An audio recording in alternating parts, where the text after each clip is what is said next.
နေ့မှာတော့ကျွန်တော်ဘန်ကောက်မှာအလုပ်လုပ်တဲ့မြန်မာတယောက်ကတနေ့တာဘဝလေးကိုပြောပြမှာဖြစ်ပါတယ်ကျွန်တော်အခန်းကနေစထွက်ပါမယ်ဘန်ကောက်ကကျွန်တော်တို့အိမ်နာမှာချောင်းလေးတစ်ခုရှိပါတယ်အရင်လှပါတယ်ညနေပိုင်းလည်းလမ်းလျှောက်လို့ကောင်းတယ်မနက်ပိုင်းလည်းလမ်းလျှောက်လို့ကောင်းပါတယ်အရင်လှပြီးတာရတဲ့နေရာလေးပါ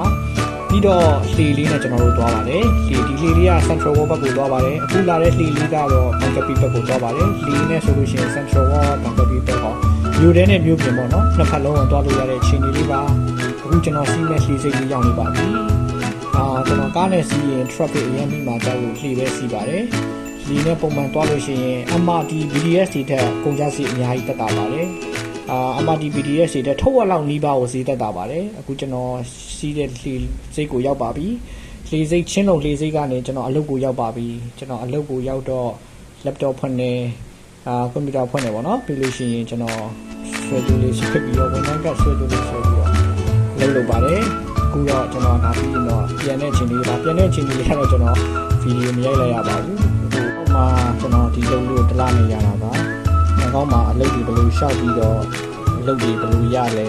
အလုပ်တွေဘယ်လိုရှောက်ရမလဲဆိုတာနောက်ဗီဒီယိုလေးမှာဖတ်ပြထားမှာပါကျေးဇူးတင်ပြီး like and follow လုပ်ပြီးတော့ပြီးတော့ပါအောင်အားလုံးကျေးဇူးတင်ပါတယ်တက်တာ